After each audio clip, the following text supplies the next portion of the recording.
아멘. 잠언 25장 21절에서 28절에 있는 말씀입니다. 잠언 25장 21절부터 마지막 28절까지 있는 말씀, 오늘 우리에게 주시는 하나님의 말씀으로 우리 함께 한 목소리로 받들어 읽겠습니다. 네 원수가 배고파 하거든 음식을 먹이고 목말라 하거든 물을 마시게 하라. 그리하는 것은 핀 숯을 그의 머리에 놓는 것과 일반이요 여호와께서 내게 갚아 주시리라. 북풍이 비를 일으킴같이 참소하는 혀는 사람의 얼굴에 분을 일으키느니라. 다투는 여인과 함께 큰 집에 사는 것보다 움막에서 혼자 사는 것이 나으니라. 먼 땅에서 오는 좋은 기별은 목마른 사람에게 냉수와 같으니라. 의인이 악인 앞에 굴복하는 것은 우물이 흐려짐과 샘이 더러워짐과 같으니라. 꿀을 많이 먹는 것이 좋지 못하고 자기의 영예를 구하는 것이 헛되니라. 자기의 마음을 제어하지 아니하는 자는 성읍이 무너지고 성벽이 없는 것과 같으니라. 아멘. 잠언이 우리에게 가르쳐주는 가장 중요한 말씀 가운데 하나는 여호와 하나님을 경외하라 하는 말씀이지요. 삶에서 하나님을 인정하고 하나님을 두려워하며 그 하나님의 살아계심을 믿고 살아가는 하나님을 경외하는 삶을 우리에게 가르쳐 줍니다. 그러면서 하나님을 경외하는 것이 단순히 우리가 두려움 가운데 떨며 살아가는 것만을 의미하는 것이 결코 아님을 우리에게 가르쳐 주는데, 하나님 경외와 함께 우리에게 중요하게 가르치는 그러한 교훈은 무엇이냐 하면 너희 모든 것을 여호와께 맡기고 살아가라 하는 가르침을 주십니다. 너희 행사를 여호와께 맡기라 이런 말씀을 하지요. 왜 이렇게 말씀하냐 하면 하나님의 주권을 믿는 거예요. 하나님의 다스림을 믿는 거예요. 하나님의 살아계심을 믿으니 내가 여호와께 너의 삶, 너의 모든 것을 맡기며 살아가야 한다 하는 것을 우리에게 가르쳐 줍니다. 그래서 우리가 잘 아는 잠언 16장 6절 말씀에 보면 이런 말씀이 있지요. 너의 행사를 여호와께 맡기라. 그리하면 너의 경영하는 것이 이루리라. 내가 무언가를 이루기를 원한다면 참 생명의 주인이 되시고 주권자가 되시는 하나님께 맡기고 살아가야 된다. 그래서 여호와를 경외하는 삶은 결국 하나님을 신뢰하면서 모든 것을 맡기는 삶으로 나아가게 되어 있음을 우리에게 가르쳐 줍니다. 그리고 또한 이렇게 하나님을 경외하는 삶이 하나님께 신뢰하고 맡기는 삶을 나타내는 것과 함께 여호와를 경외하는 삶의 모습으로 우리에게 가르쳐주는 모습 가운데 하나는 무엇이냐 하면 하나님께 순종하는 모습이에요. 하나님의 교훈을 따르고 하나님의 교훈에 순종하며 살아가는 삶, 그것이 우리에게 중요하다 하는 것을 가르쳐 줍니다. 우리 이용규라고 하는 선교사님이 계시죠. 몽골 선교사고 그분의 책이 베스트셀러로 많은 분에게 읽혔죠. 내려놓음 혹은 더 내려놓음 뭐 이런 책을 쓰신 분인데, 그분이 순종과 관련돼서 이런 이야기를 하셨어요. 사람의 뜻이 1%라도 불순물로 끼인다면 하나님의 말씀대로 살아갈 수 없습니다. 이런 얘기를 해요. 정말 내가 참된 순종을 하면 내 뜻을 내려놓고 하나님의 뜻을 따라야 된다. 내 뜻이 거기에 1%라도 들어가면 이미 불순물이 된다는 거예요. 그래서 내가 온전하게 하나님의 뜻을 따라 살아갈 수 없다 하는 거죠.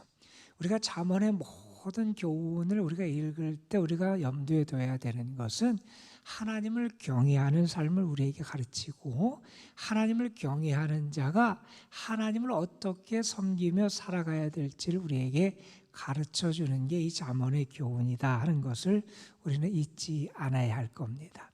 오늘의 말씀 잠언 25장, 그리고 오늘 25장과 26장 두 장을 우리가 함께 읽는 날인데, 25장의 말씀에 보면 앞부분에는 어떤 교훈이 등장하냐면 왕을 대하는 신하들의 태도와 처신에 대한 교훈을 줘요. 왕을 어떻게 대해야 되느냐, 왕 앞에서 신하의 소양과 처신이 어떠해야 되느냐라고 하는 것을 15절까지 교훈한 다음에 16절부터 이어지는 말씀은 일상생활에서 우리가 어떻게 생활하고 처신해야 되느냐, 우리의 삶의 자리에서 일상생활에서 우리에게 필요한 지혜, 그것에 합당한 교훈, 다시 말해서 내가 어떻게 살아가는 모습이 우리에게 필요하냐 하는 교훈을 주는 내용입니다. 오늘은 그 말씀 가운데 21절부터 마지막 28절까지의 말씀을 읽었어요. 우리가 이 말씀을 읽어봐도 아주 다양한 교훈을 우리에게 가르쳐줘서 우리가 한 가지 주제로 이 말씀을 묶는 것은 쉽지 않지만, 우리 전체적인 맥락에서 보면 아마 이렇게 이 단락을 우리가 묶을 수 있지 않을까 하는 생각을 해보게 돼요. 악에게 지지 말고 선으로 악을 이기라.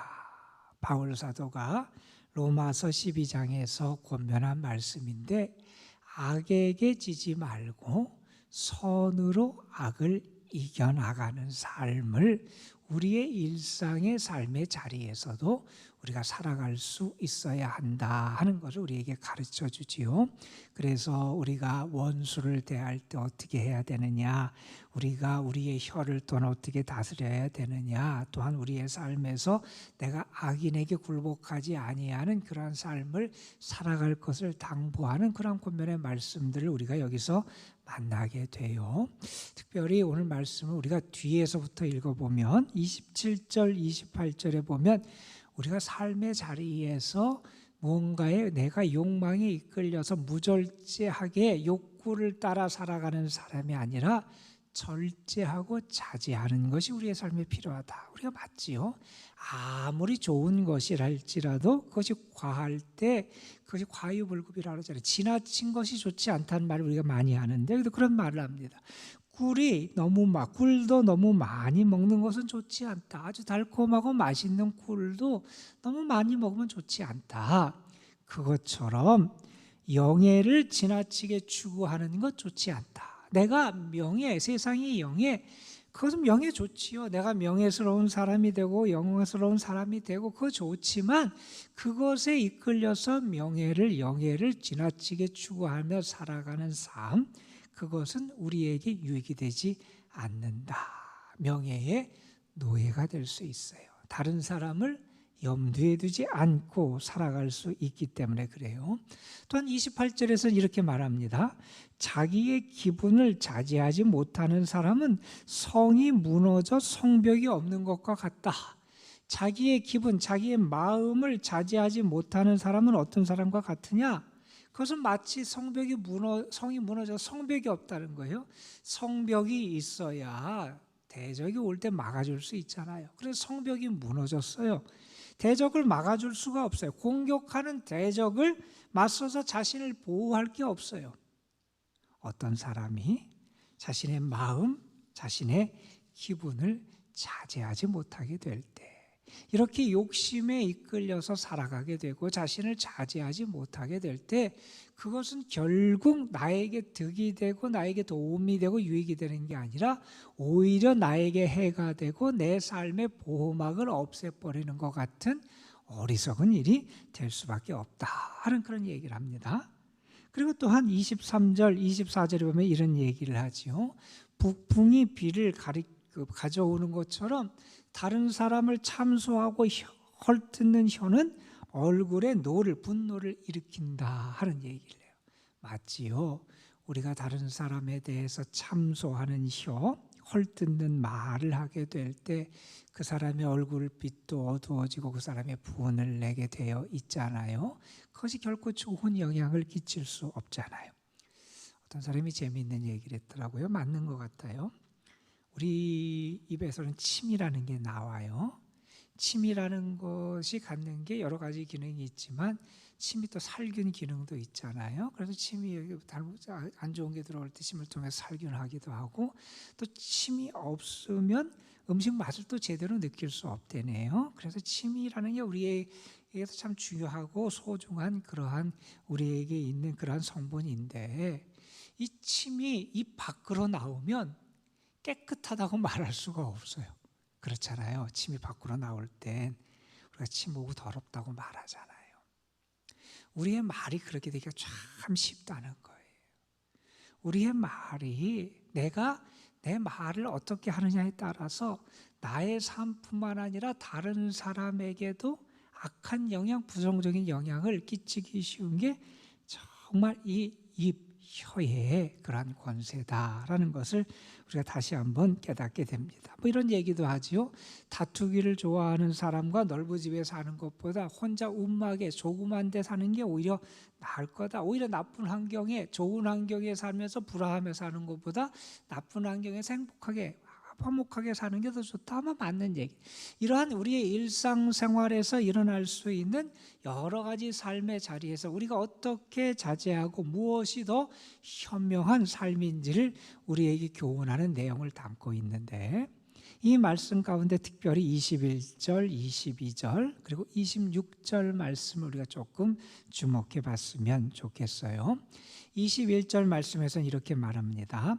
네 원수가 배고파하거든 먹을 것을 주고 목말라 하거든 마실 것을 주어라 하는 말을 하고, 26절에서 이런 말씀을, 의인이 악인 앞에 무릎을 꿇는 것, 그것은 마치 샘이 흐려진 것과 같고 우물이 오염되는 것과 같다, 이런 말씀을 해요. 그래서 우리의 삶에서 우리가 원수를 대할 때 어떻게 대하고, 그리고 의인이 자신의 삶을 어떻게 살아가야 될지를 우리에게 가르쳐주는 말씀이 특별히 21절, 22절 그리고 26절에 등장하게 돼요. 이 21절 말씀에 보면 원수가 배고프고 원수가 목말라 해요. 이것은 원수가 지금 가장 취약한 상황에 있을 때예요. 그렇죠? 원수가 배고파요. 원수가 목말라요. 그럼 원수가 지금 가장 약한 순간에 있는 그때 내가 그 원수를 향해서 어떻게 해야 되느냐? 보통 사람은 그럴 거예요. 그때 내가 원수를 갚기 제일 좋은 때다. 그렇게 생각해서 가장 취약하고 약한 상황에 있는 그 원수를 오히려 해하려고 하는 게 우리의 마음이 되기 쉬운데, 여기서는 그렇게 말씀하지요. 오히려 그때 먹을 것을 주고 오히려 그때 마실 것을 줘라. 그렇게 하는 것이 그에게 숯을 놔서, 이거 그래서 숯을 놓으면 얼굴이 붉어진다, 그를 부끄럽게 하는 것이고, 그리고 주님께서 너에게 상을 주시는 것이 될 것이다 하는 말씀을 해요. 정말 중요하고 하나님이 기뻐하시는 삶은 악을 악으로 갚는 삶이 아니라는 거예요. 악을 악으로 대하는 삶이 아니다 하는 거죠.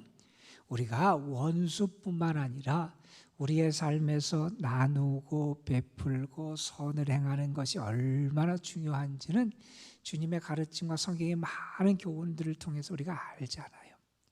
톨스토이의 작품 가운데서 그런 내용이 나오잖아요. 구두를 만드는 구두장이 할아버지가 있어요. 그 할아버지의 간절한 소망은 뭐냐면 믿음의 사람이었기에 예수님을 한번 만나는 것이 소원이었어요. 정말 간절하게 주님을 만나기를 원하는 기도라고 잠이 들었는데 꿈속에서 예수님이 나타나신 거예요. 그래서 그 할아버지에게 얘기해요. 내가 내일 너를 방문하겠다, 이렇게 얘기하신 거예요.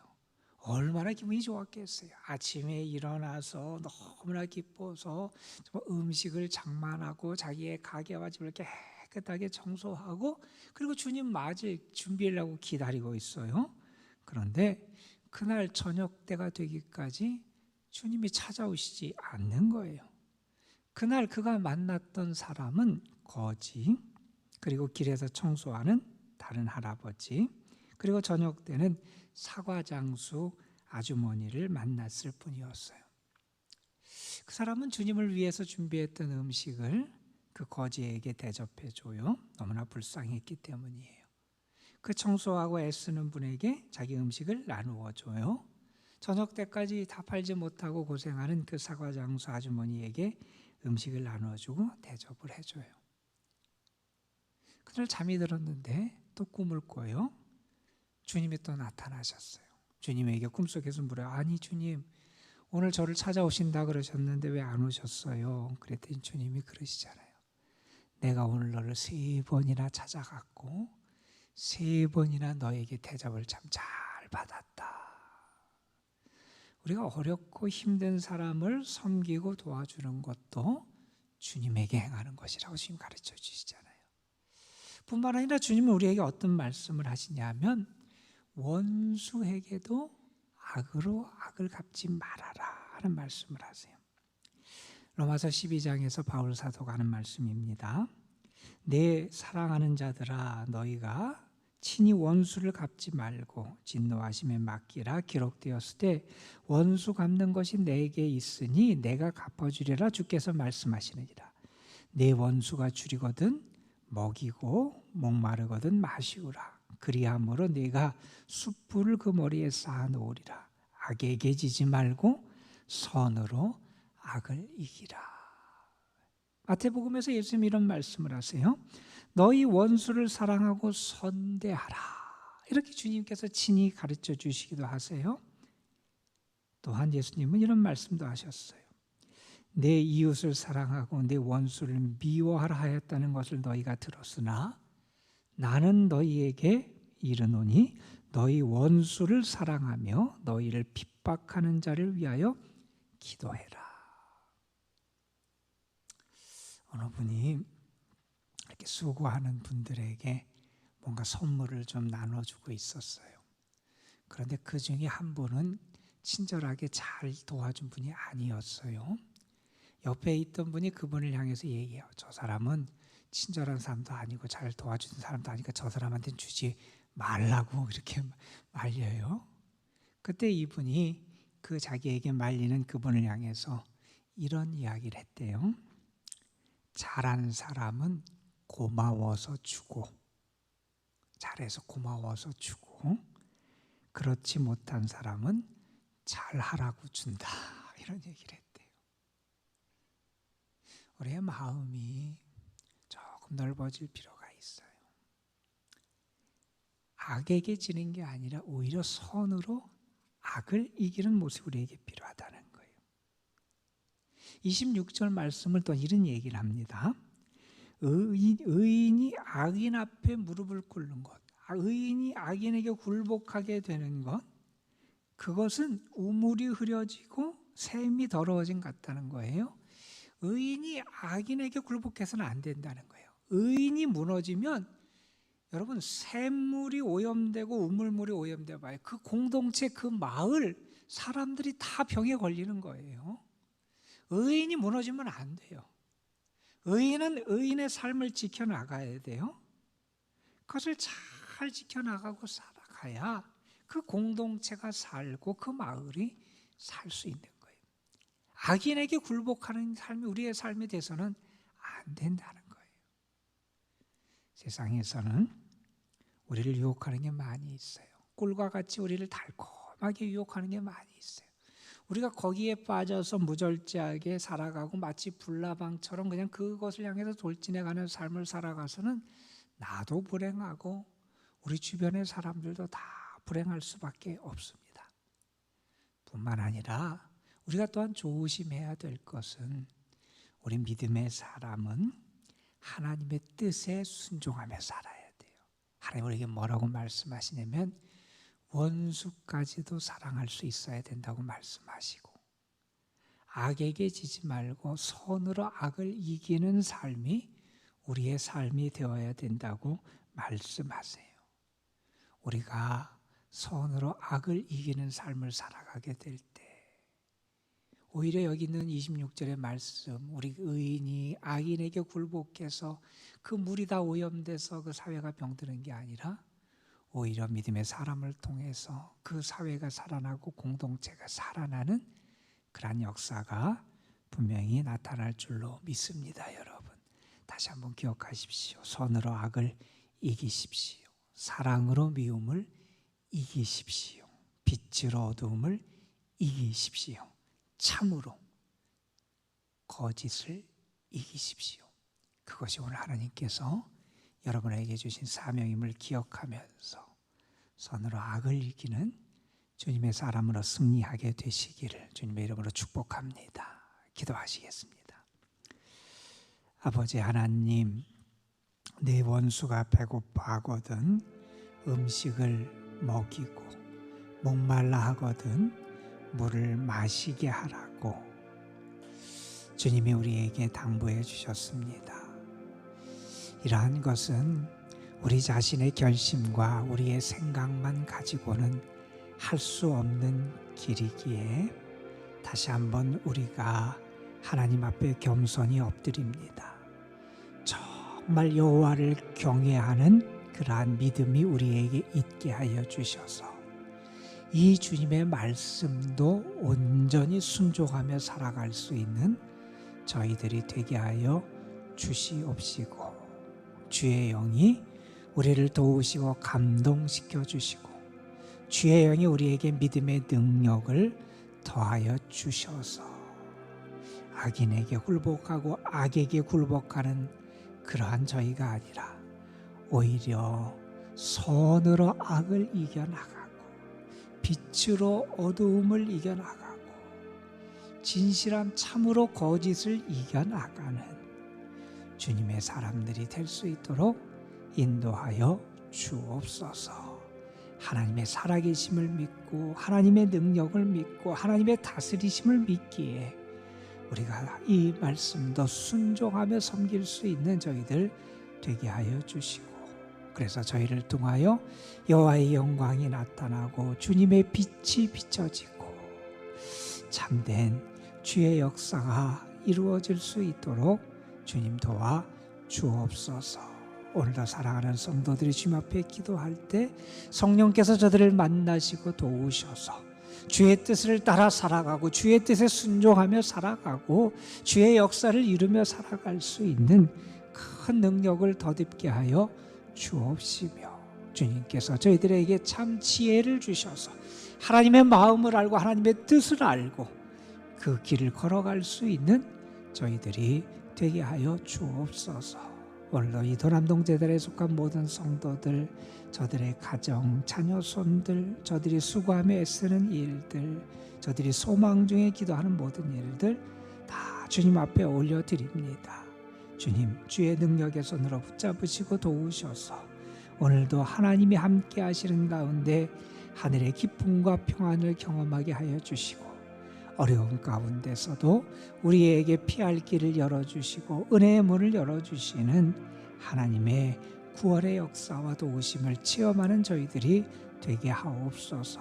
특별히 오늘도 연로하신 분들, 병중에 있고 연약한 가운데 있는 영혼들, 어려운 가운데 하나님 앞에 간절히 기도하는 모든 영혼들 하나님 앞에 올려드립니다. 낭망치 말게 하여 주시고 아버지 하나님, 하나님께서 견딜 수 있고 이겨낼 수 있는 힘을 주시고 오늘도 저들과 동행하여 주시고 위로하여 주시고 격려해 주셔서 믿음으로 주님과 함께 살아가고 승리할 수 있도록 주께서 인도하여 주옵소서. 이 시간 저희들이 기도할 때 우리의 기도를 들으시고 우리 가운데 선하게 역사하여 주실 줄 믿사옵고 우리 구주 예수 그리스도의 이름으로 기도드리옵나이다. 아멘. 하나님